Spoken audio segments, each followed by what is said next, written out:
നമസ്കാരം. അപ്പൊ ഞാൻ ഇന്ന് ഡിസ്കസ് ചെയ്യാൻ പോകുന്നത് നമ്മുടെ മൈഗ്രെയിൻ തലവേദനയെ കുറിച്ചിട്ടാണ്. ഒരുപാടധികം ആൾക്കാര് വളരെയധികം ബുദ്ധിമുട്ടുന്ന ഒരു ഡിസീസ് തന്നെയാണ് ഈ മൈഗ്രെയിൻ എന്ന് പറഞ്ഞാൽ. പേഴ്സണലി എനിക്കും എന്റെ ഫാമിലിയിൽ ഒരുപാടധികം ആൾക്കാർക്കും ഈ ഒരു മൈഗ്രെയിൻ എന്ന് പറഞ്ഞിട്ട് ഒരു അസുഖമുണ്ട്. അപ്പൊ ഇത് വളരെയധികം ഇറിറ്റേറ്റിംഗ് ആയിട്ടുള്ള ഒരു വേദന തന്നെയാണ് ഈ മൈഗ്രെയിൻ എന്ന് പറയുന്നത്. അപ്പൊ ഞാൻ ഇന്ന് എന്റെ വീഡിയോയിൽ കൂടി നിങ്ങൾക്ക് കുറച്ചധികം ടിപ്സും കുറച്ചധികം സ്റ്റെപ്സും ഞാൻ പറഞ്ഞു തരും.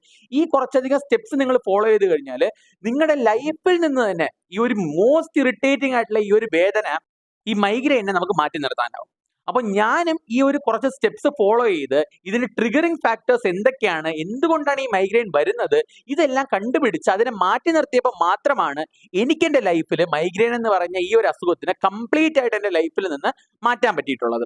അപ്പൊ ഞാൻ ഇന്ന് എന്റെ വീഡിയോയിൽ കൂടി ഈ എന്തൊക്കെയാണ് ടിപ്സ്, എങ്ങനെയൊക്കെയാണ് ഞാൻ ഈ മൈഗ്രെയിൻ മാറ്റിയത്, എന്തൊക്കെ നമ്മൾ ചെയ്തു കഴിഞ്ഞാൽ നമുക്ക് മൈഗ്രെയിൻ മാറും, എന്തൊക്കെയാണ് ഇതിന്റെ ട്രീറ്റ്മെന്റ് ഓപ്ഷൻസ്, എന്തൊക്കെയാണ് മെഡിസിൻസ്, ഇതെല്ലാം വളരെ ഡീറ്റെയിൽഡ് ആയിട്ട് ഞാൻ എന്റെ വീഡിയോ കൂടി പറയുന്നതായിരിക്കും. സോ നിങ്ങൾ എന്റെ വീഡിയോ അവസാനം വരെ കാണുക. മാത്രമല്ല എന്റെ വീഡിയോ മാക്സിമം ആളുകളിലേക്ക് നിങ്ങൾ ഷെയർ ചെയ്യുക. കാരണം ഒരുപാടധികം ആൾക്കാർ വളരെയധികം ബുദ്ധിമുട്ടുന്ന ഒരു വേദന തന്നെയാണ് ഈ മൈഗ്രെയിൻ തലവേദന എന്ന് പറഞ്ഞാൽ. അപ്പോൾ ആദ്യമായിട്ട് നമ്മുടെ മൈഗ്രെയിൻ തലവേദനയ്ക്ക് കാരണം എന്ന് പറഞ്ഞാൽ ഡീഹൈഡ്രേഷൻ ആണ്. അതായത് നമ്മുടെ ബോഡിയിൽ, നമ്മുടെ ശരീരത്തിലെ വെള്ളത്തിന്റെ അളവ് കുറയുമ്പോഴാണ്. അപ്പൊ എപ്പോഴും നമ്മുടെ ബോഡിയിലെ, നമ്മുടെ ശരീരത്തിന്റെ വാട്ടർ കണ്ടന്റ്, വെള്ളത്തിന്റെ അളവ് കോൺസ്റ്റന്റ് ആക്കി വെക്കുക. അതായത് 25 കിലോഗ്രാം ഉള്ള ആള് 1 ലിറ്റർ വെള്ളം വീതം, അങ്ങനെ നമ്മൾ ബോഡി വെയിറ്റിനനുസരിച്ച് വെള്ളം കുടിക്കുക. അപ്പൊ 25 കിലോഗ്രാം ഉള്ള ഒരാൾ 1 ലിറ്റർ വെള്ളം കുടിക്കുക. 75 കിലോഗ്രാം ഉള്ള ഒരാൾ അപ്പോൾ 3 ലിറ്റർ വെള്ളം കുടിക്കുക. ഈ ഒരു കണക്കിന് വേണം ഒരു 25 കിലോഗ്രാമിനും 1 ലിറ്റർ വെള്ളം എന്ന രീതിയിൽ നമ്മൾ വെള്ളം കുടിക്കാനായിട്ട് ശ്രദ്ധിക്കുക. ഇത് നമ്മുടെ മൈഗ്രെയിൻ വരാതിരിക്കാൻ വളരെയധികം ഹെൽപ്ഫുൾ ആയിട്ടുള്ള ഒരു കാര്യമാണ്. രണ്ടാമത് മൈഗ്രെയിൻ വരാനുള്ള മെയിൻ ആയിട്ടുള്ള റീസൺ എന്ന് പറഞ്ഞാൽ ഉറക്കത്തിന്റെ കുറവാണ്. അപ്പോൾ ഒരു 7 to 8 മണിക്കൂർ വരെ മൈഗ്രെയിൻ തലവേദന ഉള്ള ആളുകൾ ഉറങ്ങാനായിട്ട് ശ്രമിക്കുക. ഇത് വളരെയധികം നല്ലൊരു ഹെൽപ്പ് ചെയ്യുന്ന ഒരു കാര്യമാണ്. മൂന്നാമതായിട്ട് നമുക്ക് മൈഗ്രെയിൻ തലവേദന വന്നാൽ നമുക്ക് ചെയ്യാൻ പറ്റുന്ന ഒരു കാര്യമാണ് കോൾഡ് പാക്ക് വെക്കുന്നത്. അപ്പൊ കോൾഡ് പാക്ക് എന്ന് പറയുമ്പോൾ നമ്മൾ സാധാരണ ഐസ് എടുത്ത് നമ്മൾ തലയിൽ വെക്കും. ഐസ് പാക്ക് വെക്കാതിരിക്കുക. കാരണം ഐസ് പാക്ക് വെക്കുമ്പോൾ നമ്മുടെ തല നനയാനും നമുക്ക് ജലദോഷം വരാനും ഒക്കെ ഉള്ള ചാൻസ് ഉണ്ട്. അതുകൊണ്ട് നിങ്ങൾ എന്ത് ചെയ്യുക, നിങ്ങൾ മെഡിക്കൽ സ്റ്റോറിൽ ഒരു കോൾഡ് പാക്ക് വാങ്ങി ഈ കോൾഡ് പാക്ക് നിങ്ങൾ തലയിൽ വെക്കുക. വളരെയധികം എഫക്റ്റീവ് ആയിട്ടുള്ള ഒരു മാർഗ്ഗം. അടുത്തായിട്ട് നിങ്ങൾ ചെയ്യാൻ പറ്റുന്ന ഒരു കാര്യം എന്ന് പറഞ്ഞു കഴിഞ്ഞാൽ പാരസെറ്റമോൾ കഴിക്കുക. മൈഗ്രെയിൻ തലവേദന തുടങ്ങുമ്പോൾ തന്നെ, അല്ലെങ്കിൽ ആ മൈഗ്രെയിന്റെ ഓറ തുടങ്ങുമ്പോൾ, ആ കണ്ണിലൊരു വെട്ടം പോലത്തെ ഒരു കാര്യം വരുമ്പോൾ തന്നെ നിങ്ങൾ പെട്ടെന്ന് ചെയ്യേണ്ട ഒരു കാര്യം, നിങ്ങൾ പാരസെറ്റമോൾ കഴിക്കുക. അപ്പോൾ പാരസെറ്റമോൾ കഴിച്ചു കഴിഞ്ഞാൽ ഇത് പിന്നെ ഇഞ്ചക്ഷൻ എടുക്കേണ്ടി വേറെയുള്ള ഹൈഡോസ് മരുന്നുകളിലേക്ക് പോകേണ്ട ആവശ്യം വരത്തില്ല. സോ നിങ്ങൾ ഒരു ഓറ തുടങ്ങുമ്പോൾ തന്നെ നിങ്ങൾ മരുന്ന്, ദാറ്റ് ഇസ് പാരസെറ്റമോൾ കഴിക്കാനായിട്ട് ശ്രമിക്കുക. അടുത്ത് നിങ്ങൾ എല്ലാ ദിവസവും ഒരു 30 മിനിറ്റ് നിങ്ങൾ എക്സസൈസ് ചെയ്യാനായിട്ട് നോക്കുക. കാരണം എക്സസൈസ് ചെയ്യുമ്പോൾ നമ്മുടെ ശരീരത്തിൽ എൻഡോർഫിൻസ് എന്ന് പറഞ്ഞ ഹോർമോൺസ് റിലീസാം. ഈ എൻഡോർഫിൻസ് മൈഗ്രെയിൻ തലവേദന കുറയ്ക്കാൻ വളരെയധികം ഹെൽപ്ഫുൾ ആയിരിക്കും. അടുത്തതായിട്ട് നമുക്ക് ചെയ്യാൻ പറ്റുന്നതാണ്, നമുക്ക് മൈഗ്രെയിൻ തലവേദന തുടങ്ങുമ്പോൾ തന്നെ നിങ്ങൾ ആ വെട്ടമുള്ള ഒരു റൂമിൽ നിന്ന് മാറി ഒരു ഡാർക്ക് റൂമിലേക്ക് പോയിരിക്കുക. ഡാർക്ക് റൂമിൽ പോവാ, വെട്ടം കാണരുത്, മാത്രമല്ല സൗണ്ടും കേൾക്കരുത്. അങ്ങനെ റൂമിലേക്ക് നിങ്ങൾ കയറിയിരിക്കുക. നിങ്ങൾക്ക് തലവേദന വളരെയധികം രീതിയിൽ കൺട്രോൾ ചെയ്യാനായിട്ട് ഈ ഒരു വെട്ടമില്ലാത്തൊരു മുറിയിലും അതുപോലെ തന്നെ യാതൊരു സൗണ്ടും യാതൊരു ശബ്ദവും ഇല്ലാത്തൊരു മുറിയിലേക്ക് ഇരിക്കുന്നത് വളരെയധികം രീതിയിൽ നിങ്ങളെ ഹെൽപ്പ് ചെയ്യുന്നതായിരിക്കും. അടുത്തതായിട്ട് നിങ്ങൾക്ക് ചെയ്യാൻ പറ്റുന്നതെന്ന് പറഞ്ഞാൽ നിങ്ങളുടെ ഭക്ഷണത്തിൽ ഒരുപാടധികം ഒമേഗ 3 ഫാറ്റി ആസിഡ്സ് അടങ്ങിയ ഫുഡ് നിങ്ങൾ ഉൾപ്പെടുത്തുക.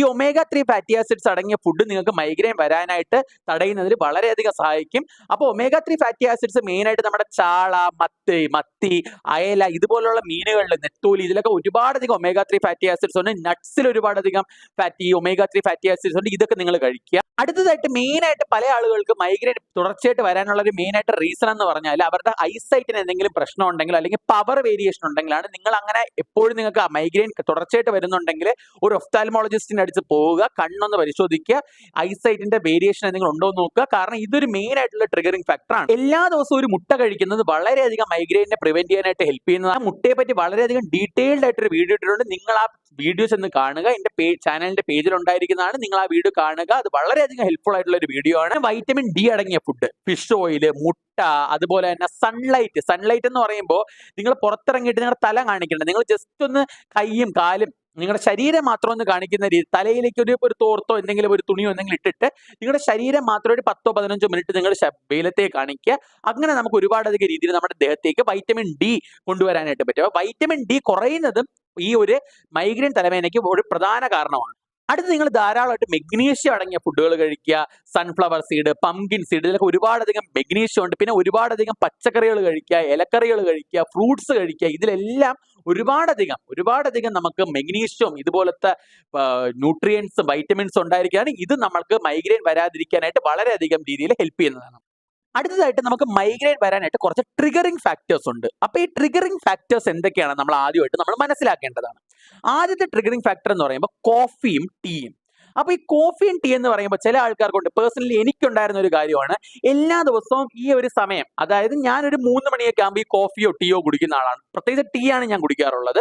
അപ്പൊ ഞാൻ ഈ ഒരു 3 മണി എന്നുള്ള സമയത്തിന് ടീ കുടിച്ചില്ലെങ്കിൽ എനിക്ക് മൈഗ്രെയിൻ വരും. അപ്പോൾ എല്ലാ ദിവസവും എനിക്ക് 3 മണിയാകുമ്പോൾ ടീ കുടിക്കണം. അപ്പോൾ ഞാൻ ആക്ച്വലി ഒരു +2 വരെ, എൻ്റെ 12th സ്റ്റാൻഡേർഡ് വരെ ഞാൻ എല്ലാ ദിവസവും 3 മണി എന്ന സമയം ഞാൻ ടീ കുടിച്ചിരിക്കും. ചോറ് കഴിച്ച ഉടനെ സ്കൂളിൽ പോയിട്ട് ചോറ് കഴിച്ച ഉടനെ തന്നെ ഞാൻ ചായ കുടിക്കും. പക്ഷെ പിന്നെയാണ് എനിക്കത് മനസ്സിലായത് ഇതിനൊരു ട്രിഗറിംഗ് ഫാക്ടറാണ് migraine. So what I have to do is, ഞാൻ ഈ ഒരു ട്രിഗറിംഗ് ഫാക്ടർ നിർത്തണം. ഞാൻ നിർത്തണം, അല്ലെങ്കിൽ ജീവിതകാലം മൊത്തവും ഞാൻ 3 മണിക്ക് ചായ കുടിക്കണം. അങ്ങനെയാണ് ഞാൻ പതുക്കെ എന്ത് ചെയ്ത് ഈ വേദന സഹിച്ചുകൊണ്ട് ഞാൻ ഈ ചായ കൂടി നിർത്തി. ആദ്യം ഒരു 2 മാസം മൈഗ്രെയിൻ വരും, നല്ല രീതിക്ക് മൈഗ്രെയിൻ വരും. പക്ഷെ ഞാൻ ആ മൈഗ്രെയിൻ അങ്ങ് വരുന്നത് സഹിച്ചിട്ട് ഒരു 2 മാസം ഇങ്ങനെ കണ്ടിന്യൂ ചെയ്തു. ഞാൻ ചായ നിർത്തി, കോഫി നിർത്തി.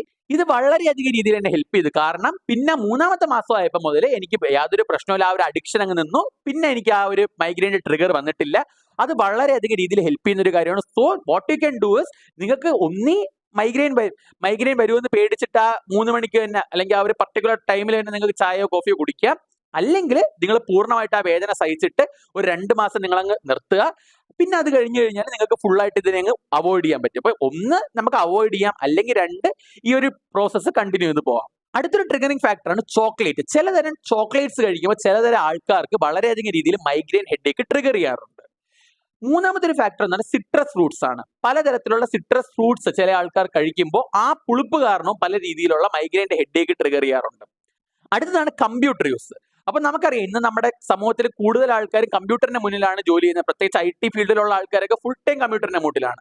ചില ആൾക്കാർക്ക് ഈ കമ്പ്യൂട്ടറിൽ നിന്നും അല്ലെങ്കിൽ മൊബൈലിൽ നിന്നൊക്കെ വരുന്ന ബ്ലൂ ലൈറ്റ് അവർക്കും ഈ മൈഗ്രെയിൻ ട്രിഗർ ചെയ്യാൻ ഒരു മെയിൻ ഫാക്ടറാണ്. അപ്പൊ നിങ്ങൾ എന്താ ചെയ്യേണ്ടതെന്ന് വെച്ചാൽ, നിങ്ങളൊരു 10 മിനിറ്റ് കമ്പ്യൂട്ടറോ മൊബൈലോ ഉപയോഗിക്കുന്ന ആൾക്കാരാണെങ്കിൽ നിങ്ങൾ ആ 10 മിനിറ്റ് കഴിഞ്ഞിട്ട് എന്ത് ചെയ്യണം, ഒന്ന് പുറത്തേക്ക് ഒരു 10 സെക്കൻഡ് ഒരു പച്ചപ്പിലേക്ക് നോക്കുക, അല്ലെങ്കിൽ നിങ്ങൾ കണ്ണടച്ചിരിക്കുക. ഇതിന് 10 സെക്കൻഡ് കഴിഞ്ഞിട്ട് നിങ്ങൾക്ക് വീണ്ടും കമ്പ്യൂട്ടർ യൂസ് ചെയ്യാം. അത് കഴിഞ്ഞിട്ട് ഒരു 10 മിനിറ്റ് കഴിഞ്ഞിട്ട് നിങ്ങൾക്ക് പിന്നെയും എന്ത് ചെയ്യാം, നിങ്ങൾക്ക് ഇതേപോലെ ഞാൻ പറഞ്ഞ പോലെ പച്ചപ്പിലേക്ക് നോക്കുകയോ കണ്ണ് അടച്ചിരിക്കുകയോ എന്തെങ്കിലും ചെയ്യാം.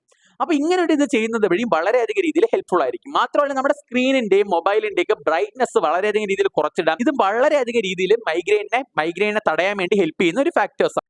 അടുത്താണ് ചില ആൾക്കാർക്ക് ഉറക്കം കുറയുന്ന ആൾക്കാർക്കാണെങ്കിൽ മൈഗ്രെയിൻ കണ്ടുവരാറുണ്ട്. അപ്പൊ 7 to 8 മണിക്കൂർ വരെ നമ്മൾ ഉറങ്ങാനായിട്ട് ശ്രമിക്കുക. മൈഗ്രെയിൻ ഉള്ള ആൾക്കാർ ഉറക്കം നിൽക്കരുത്. എപ്പോഴും ഒരു 7 to 8 മണിക്കൂർ മിനിമം മുതിർന്ന ആൾക്കാർ ഉറങ്ങാനായിട്ട് ശ്രമിക്കുക. അടുത്ത് എനിക്കുണ്ടാവുന്ന ഒരു മെയിൻ ആയിട്ടുള്ള ട്രിഗറിംഗ് ഫാക്ടറാണ് വിശന്നിരുന്ന് കഴിഞ്ഞാൽ മൈഗ്രെയിൻ ഉണ്ടാവും. ഇപ്പോഴും അത് ഉണ്ടാവാറുണ്ട്.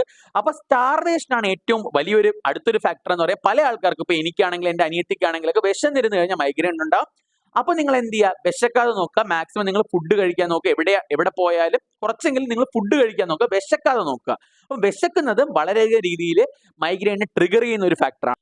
അടുത്തതായിട്ട് സൗണ്ട്. വളരെയധികം രീതിയിലുള്ള ഹൈ ഇന്റൻസിറ്റിയിലുള്ള സൗണ്ട് കേൾക്കുന്നത് ചില ആൾക്കാർക്ക് മൈഗ്രെയിൻ ട്രിഗർ ചെയ്യും. അതുപോലെ തന്നെ സൺലൈറ്റ്, ദാറ്റ് ഈസ് നമുക്ക് സൂര്യപ്രകാശം അടിക്കുന്നത് അല്ലെങ്കിൽ ഓവറായിട്ടുള്ള വെട്ടം അടിക്കുന്നതും വളരെയധികം രീതിയിൽ മൈഗ്രെയിൻ ട്രിഗർ ചെയ്യുന്ന ഫാക്ടറാണ്.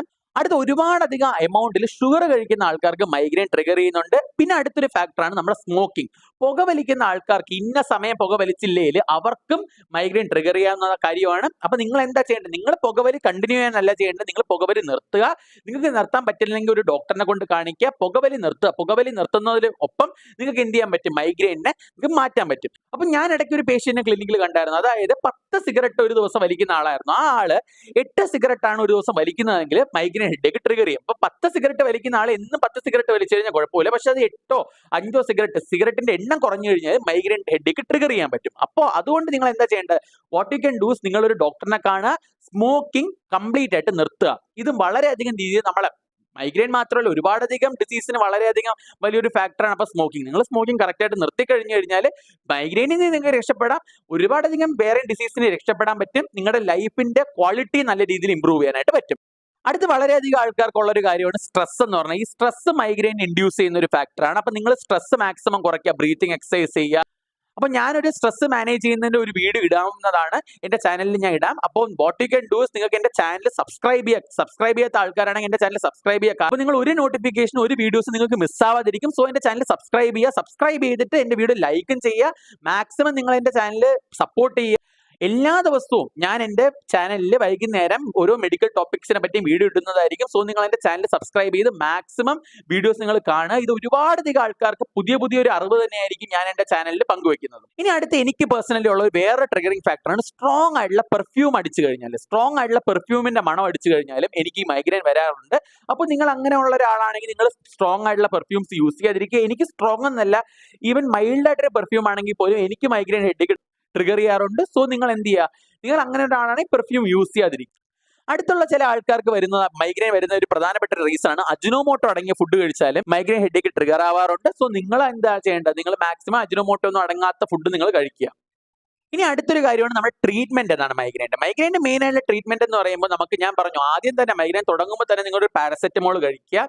പിന്നെ അടുത്ത് നിങ്ങൾ ഈ മൈഗ്രെയിൻ നിങ്ങൾക്ക് നിർത്താൻ പറ്റുന്നില്ല ആ ഒരു രീതിയിലേക്ക് വരുവാണെങ്കിൽ നിങ്ങൾ ഡോക്ടറിനെ തന്നെ കാണുക. ഡോക്ടറിനെ കണ്ട് നിങ്ങൾ കറക്റ്റ് ആയിട്ടുള്ള ട്രീറ്റ്മെന്റ് എടുക്കുക. ഡോക്ടറിനെ കണ്ട് ഒരുപാടധികം മരുന്ന്, പ്രൊപ്പനലോള്, ട്രിപ്റ്റാൻസ്, അങ്ങനെ ഒരുപാടധികം മരുന്നുകൾ നമുക്ക് ഈ മൈഗ്രെയിൻ ട്രീറ്റ്മെന്റിനുണ്ട്. അപ്പോൾ നിങ്ങൾ ഒരു ഡോക്ടറിനെ കണ്ട് നിങ്ങൾക്ക് ഏറ്റവും അനുയോജ്യമായ മരുന്ന് നിങ്ങൾ സെലക്ട് ചെയ്ത് നിങ്ങൾ ഉപയോഗിക്കുക. മാത്രമല്ല നമുക്ക് ഒരുപാടധികം പുതിയ ടെക്നിക്സ് ഉണ്ട്. ബോട്ടോക്സ് ഇഞ്ചക്ഷൻ മൈഗ്രെയിനെ പ്രിവെന്റ് ചെയ്യുമെന്ന് ഇപ്പോൾ പ്രൂവ് ചെയ്തിട്ടുണ്ട്. റീസെന്റ് ആയിട്ടുള്ള സ്റ്റഡീസ് പ്രൂവ് ചെയ്തിട്ടുണ്ട്. ഇപ്പൊ നമ്മൾ ഒരുപാടധികം ക്ലിനിക്കുകളിലും ബോട്ടോക്സ് ഇഞ്ചക്ഷൻ മൈഗ്രെയിൻ പേഷ്യൻസിന് നമ്മൾ കൊടുക്കുന്നുണ്ട്. ഒരുപാടധികം ട്രീറ്റ്മെന്റ് മെത്തേഡ്സ് നമുക്ക് ഇപ്പോൾ അവൈലബിൾ ആയിട്ടുണ്ട്. നിങ്ങൾക്ക് മൈഗ്രെയിൻ ഉണ്ടെങ്കിൽ നിങ്ങൾ നല്ലൊരു ജനറൽ മെഡിസിൻ ഡോക്ടറെ ചെന്ന് കാണുക, ഒരു ഫിസിഷ്യനെ ചെന്ന് കണ്ട് നിങ്ങൾ കാര്യം പറയുക. അപ്പോൾ ഡോക്ടർ നിങ്ങൾക്ക് അനുയോജ്യമായ മരുന്ന് നിങ്ങൾക്ക് പ്രിസ്ക്രൈബ് ചെയ്ത് തരുന്നതായിരിക്കും. ആ മരുന്ന് നിങ്ങൾ കൺട്രോൾ ചെയ്യുക. പിന്നെ ഞാൻ ഈ പറഞ്ഞ സ്റ്റെപ്സ് നിങ്ങൾ ഫോളോ ചെയ്യുക. ട്രിഗറിംഗ് ഫാക്ടേഴ്സ് ഉണ്ടെങ്കിൽ അത് നിങ്ങൾ അവോയ്ഡ് ചെയ്യുക. ഈ കാര്യങ്ങൾ ചെയ്യുമ്പോൾ തന്നെ നിങ്ങൾക്ക് മൈഗ്രെയിൻ നിങ്ങളുടെ ജീവിതത്തിൽ നിന്ന് തന്നെ കംപ്ലീറ്റ് ആയിട്ട് നിങ്ങൾക്ക് ഒഴിച്ചു നിർത്താൻ പറ്റുന്ന ഒരു ഡിസീസ് തന്നെയാണ്. കാരണം ഇത് വളരെയധികം ഇറിറ്റേറ്റിംഗ് ആയിട്ടുള്ള ഒരു പെയിനാണ്. അപ്പം ഞാൻ ഈ പറഞ്ഞ സ്റ്റെപ്സ് നിങ്ങൾ കറക്റ്റ് ആയിട്ട് ഫോളോ ചെയ്ത് കഴിഞ്ഞാൽ നിങ്ങൾക്ക് വളരെയധികം രീതിയിൽ നിങ്ങൾക്ക് ഈ മൈഗ്രെയിൻ നിന്ന് മുക്തി നേടാനാവുന്നതാണ്. അപ്പോൾ എന്റെ വീഡിയോ നിങ്ങൾ കണ്ട് ഇഷ്ടപ്പെട്ടിട്ടുണ്ടെങ്കിൽ നിങ്ങൾ എന്റെ ചാനൽ സബ്സ്ക്രൈബ് ചെയ്യുക, വീഡിയോ ലൈക്ക് ചെയ്യുക, മാക്സിമം ആളുകളിലേക്ക് എന്റെ ചാനൽ ഷെയർ ചെയ്യുക. It's me Pranav P Nair signing off. Bye bye.